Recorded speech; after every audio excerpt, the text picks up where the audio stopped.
नमस्कार, स्वागत है आपका झारखंड समाचार में। सरकार का बड़ा फैसला, डिग्री कॉलेजों में जारी रहेगी इंटरमीडिएट की पढ़ाई। राज्य में 1,20,000 छात्रों को मिलेगा सीधा लाभ। तो वहीं साइक्लोनिक सर्कुलेशन कमजोर, 5 दिन बाद बारिश थमी। रांची का तापमान 6.8 डिग्री चढ़ा। और झामुमो ने साधा निशाना, राज्य सरकार को सलाह देने के बदले राज्यपाल कर रहे केंद्र की योजनाओं का प्रचार। तो वहीं विश्व परिषद श्रावणी मेले की तैयारी लगभग पूरी। शिव भक्तों की हर सुविधा का ध्यान रखेगा प्रशासन। पीने के पानी और शौचालय की होगी विशेष व्यवस्था। और जुलाई में होगी लैब असिस्टेंट परीक्षा। राज्य में 6 शहरों में होंगे परीक्षा केंद्र। जेएसएससी ने जारी किया संभावित तिथि। तो अब तक की सभी बड़ी खबरों पे बात करने से पहले आपसे छोटी सी अनुरोध है कि कृपया वीडियो को एक प्यारा सा लाइक अवश्य कर दीजिएगा, क्योंकि आपका एक लाइक करना ही हमारे मेहनत का फल होता है। तो शुरुआत करते हैं आज की पहली और बड़ी खबर से। इस वक्त की बड़ी खबर झारखंड से आ रही है, जहां सरकार का बड़ा फैसला सामने आया है। डिग्री कॉलेजों में जारी रहेगी इंटरमीडिएट की पढ़ाई। राज्य के 1,20,000 छात्रों को मिलेगा सीधा लाभ। दरअसल मुख्यमंत्री हेमंत सोरेन के निर्देश के बाद तय हुआ है कि राज्य के 62 अंगीभूत और डिग्री संबंध महाविद्यालयों में इंटरमीडिएट की पढ़ाई जारी रहेगी। शैक्षणिक सत्र 2023-25 में इन कॉलेजों में 1,20,000 इंटरमीडिएट के छात्रों का एडमिशन होगा। शिक्षा सचिव के रवि कुमार ने कहा कि विभाग के निर्णय लिया है कि वह अपनी ओर से बच्चों के एडमिशन में बाधा उत्पन्न नहीं करेगा। जेक ने भी सहमति व्यक्त की है। शिक्षा सचिव और झारखंड अधिविद्य परिषद के अध्यक्ष की हुई बैठक में यह फैसला लिया गया। बैठक के बाद कहा गया कि यदि किसी जिले में माध्यमिक परीक्षा में पास छात्र छात्राओं को इंटर में नामांकन लेने में कठिनाई हो तो वह अंगीभूत व डिग्री संबंध महाविद्यालय में इंटर की कक्षा में नामांकन ले सकते हैं। इस वर्ष जैक की मैट्रिक परीक्षा में 4 लाख से ज्यादा परीक्षार्थी सफल रहे हैं। इन विद्यार्थियों को इंटर में नामांकन लेने में समस्या आ रही है। इसी वजह से मुख्यमंत्री ने शिक्षा विभाग और जैक को निर्देश दिया था कि ऐसे बच्चों की पढ़ाई में कोई व्यवधान उत्पन्न ना हो, इसका ख्याल रखा जाए। अभी राज्य में इंटर शिक्षा को अलग करने की प्रक्रिया चल रही है। माध्यमिक परीक्षा में उत्तीर्ण छात्र छात्राओं को संबंध डिग्री महाविद्यालय के बीच इंटर में नामांकन को लेकर भ्रम की स्थिति है। छात्रों को नामांकन में परेशानी उठानी पड़ रही थी, अब इसका समाधान हो गया है।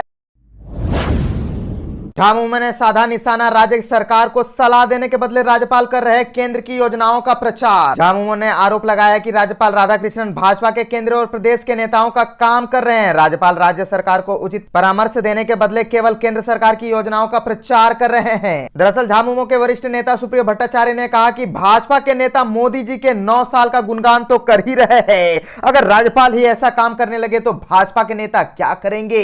उन्होंने कहा कि जिले के दौरे में राज्यपाल कहीं सर्वजन pension, old pension scheme, Savitribai Phule योजना आदि की सफलता का जिक्र बिल्कुल भी नहीं करते हैं। वह तो योजना आदि की सफलता का जिक्र ही नहीं करते, वह तो केवल नल जल योजना, उज्ज्वला योजना जैसी योजनाओं का बखान कर रहे हैं। भट्टाचार्य मीडिया से बातचीत कर रहे थे। सुप्रियो भट्टाचार्य ने कहा कि भाजपा नेता राजभवन गए थे, ये लोग राज्यपाल को अगले दौरे का एजेंडा बताने गए थे। उन्होंने राज्यपाल से स्पीकर रविंद्रनाथ महतो को हटाने की भी मांग की, लेकिन स्पीकर कोई अनुबंध कर्मी थोड़े जो कल से उन्हें ऑफिस नहीं आने का आदेश दे दिया जाए। उन्होंने कहा कि राज्य सरकार राज्य को ट्रैक पर लाने में लगी है। इस क्रम में अगर इसे डिस्टर्ब करने का प्रयास हुआ तो उसका करारा जवाब देंगे।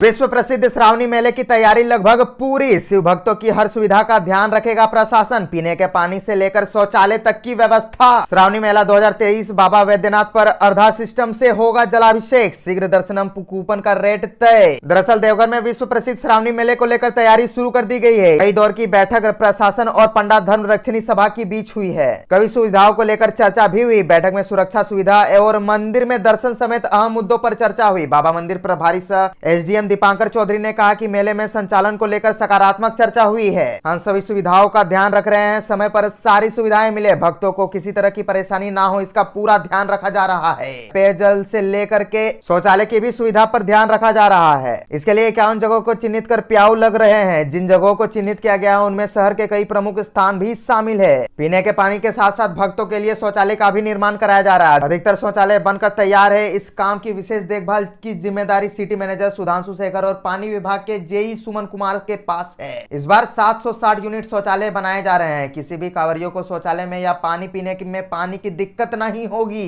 पेयजल एवं स्वच्छता मंत्री मिथिलेश ठाकुर ने यह भी बताया कि इस मेले के मद्देनजर 100 से अधिक टैंकर के माध्यम से पानी उपलब्ध कराया जाएगा। मंत्रालय से निगम को मेले क्षेत्र में हर साल में दिन रात पेयजल और शौचालय की पूरी व्यवस्था के साथ उपलब्ध करने का निर्देश है। अब झारखंड में फिर बदलेगा मौसम का मिजाज। पलामू में अभी भी कम बारिश, लेकिन किसानों को राहत, कमजोर हो रही है मानसून। झारखंड में कई शहरों में लगातार बारिश हो रही है। पिछले कुछ दिनों से आसमान में बादल छाए हैं और हल्की हल्की बारिश हो रही है। और बता दें कि पिछले 24 घंटे में राज्य के कई हिस्सों में बारिश हुई है। पूरे राज्य में मानसून की स्थिति सामान्य है। सबसे अच्छी बारिश संथाल परगना में हो रही है। संथाल परगना के ज्यादातर हिस्सों में अच्छी बारिश दर्ज की गई है। बारिश ने गर्मी से राहत तो दी है, साथ ही मौसम की हल्की नमी और ठंड है। मौसम विभाग के अनुसार राज्य में अगले 24 घंटे के दौरान मानसून सक्रिय रहेगा। कुछ हिस्सों में बारिश तो कुछ हिस्सों में वज्रपात को लेकर के भी आशंका जताई जा रही है। दुमका के मसानजोड़ में सबसे अधिक 79 mm बारिश दर्ज की गई है। राज्य में लगातार हो रही बारिश से मौसम तो अच्छा हुआ है, लेकिन पलामू और इसके आसपास के कई इलाकों में कम बारिश हुई है। 24 घंटे में आसमान में बादल, हल्की हल्की बारिश हो रही है। इसके बावजूद भी इन इलाकों में अभी 51% कम बारिश हुई है। विभाग के मौसम वैज्ञानिक अभिषेक आनंद ने बताया कि अगले 24 घंटे के दौरान राज्य के कई हिस्सों में बारिश होने की संभावना है। मौसम अपना मिजाज बदल सकता है। कल से मौसम साफ होने की भी संभावना जताई जा रही है। अभिषेक आनंद ने बताया कि इस बार झारखंड में प्रवेश करते हुए मानसून कमजोर हो गया।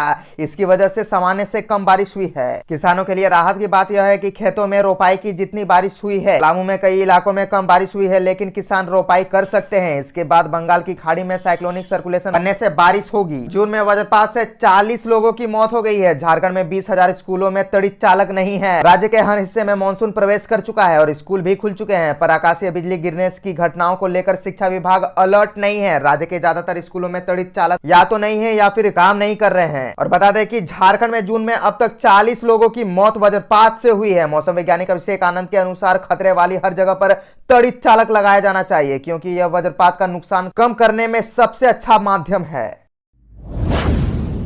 जुलाई में होगी लैब असिस्टेंट की परीक्षा। राज्य के 6 शहरों में होगी परीक्षा केंद्र। जेएसएससी ने जारी किया संभावित तिथि। झारखंड कर्मचारी चयन आयोग ने लैब असिस्टेंट परीक्षा की तिथि घोषित कर दी है। वैसे तो यह संभावित तिथि है, लेकिन जेएसएससी सूत्रों के मुताबिक परीक्षा इसी समय ली जाएगी। जेएसएससी ने कहा कि लैब असिस्टेंट की परीक्षा जुलाई महीने के अंतिम सप्ताह में ली जाएगी। इस परीक्षा के लिए राज्य के 6 शहरों में परीक्षा केंद्र होंगे। यह शहर रांची, पूर्वी सिंहभूम, पश्चिम सिंहभूम, बोकारो, धनबाद तथा देवघर है। परीक्षा की तिथि क्या होगी, इसकी घोषणा जल्द ही की जाएगी। परीक्षा तिथि घोषित होने के बाद एडमिट कार्ड डाउनलोड किया जा सकेगा। और बता दें कि झारखंड कर्मचारी चयन आयोग की ओर से परीक्षा ली जाएगी। चयनित उम्मीदवारों को राज्य में हाई स्कूल में नियुक्ति किया जाएगा। कुल पदों की संख्या 690 है। यह नियुक्ति भौतिक शास्त्र, रासायनिक शास्त्र और जीव विज्ञान विषय में की जाएगी। सभी विषयों में रिक्तियों की संख्या 230 है। ऐसा पहली बार हो रहा है जब राज्य के 500 से अधिक हाई स्कूलों में लैब असिस्टेंट की नियुक्ति की जा रही है। अब तक संबंधित विषय में प्रैक्टिकल क्लासेस के लिए विषय के शिक्षक ही जिम्मेवार थे। लैब असिस्टेंट की नियुक्ति होने के बाद स्कूलों में प्रैक्टिकल क्लासेस बढ़ जाएंगे। लैब असिस्टेंट नियुक्ति परीक्षा की संभावित तिथि घोषित करने के साथ ही आयोग ने झारखंड उत्पाद सिपाही प्रतियोगिता परीक्षा 2022 के लिए ऑनलाइन आवेदन की समय सीमा बढ़ा दी। अब अभ्यर्थी इस परीक्षा में सम्मिलित होने के लिए 10 जुलाई तक आवेदन कर सकेंगे। इससे पहले तिथि 30 जून निर्धारित थी। इस परीक्षा के लिए 1 जून से ही ऑनलाइन आवेदन की प्रक्रिया जारी है।